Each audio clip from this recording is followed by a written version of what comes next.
মনে রাখবেন, lack of information brings huge invitation to disaster. আপনার কাছে ইনফরমেশন নেই, আপনার কাছে কোনো জ্ঞান নেই আপনার পার্টনারের ব্যাপারে, তো আপনি ডিজাস্টার, বিপদ আপনার জীবনে ডেকে আনছেন। কেমন ইনফরমেশন, কেমন disaster? Information regarding to his or her past, তাদের পাস্টের ব্যাপারে, তাদের প্রেজেন্টের ব্যাপারে, তাদের প্রেজেন্ট নো হাউ এর ব্যাপারে, তাদের লাইফের ব্যাপারে, তাদের লাইফ চয়েসেস এর ব্যাপারে, তাদের সোশ্যাল মিডিয়ার ব্যাপারে, তাদের বন্ধু বান্ধবের ব্যাপারে,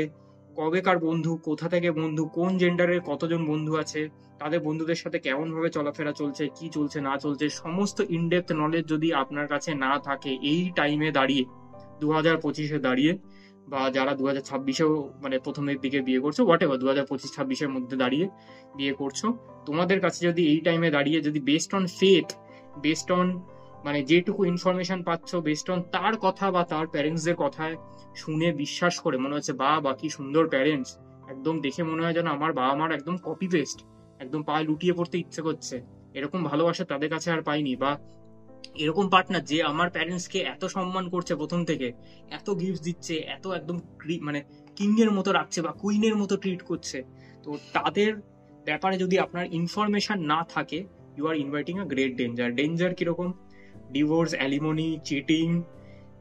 ট্রমা, মান সম্মান হানি, এমনকি জীবন পর্যন্ত চলে যেতে পারে। তো চারিদিকে যা চলছে সেসব দেখে যদি আপনার কোনো রকম জ্ঞান না ফেরে,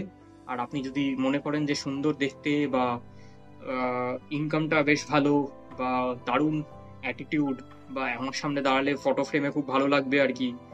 এরকম ব্যাপারে যদি ভেবে চিনতে বা কথাবার্তার মধ্যে শুনে যদি আপনি বিয়ে করতে চান, গুডনেস, আপনি বিশাল বড়, আবার বলছি, ডেঞ্জার আপনার জীবনে কিন্তু অ্যালাউ করছেন।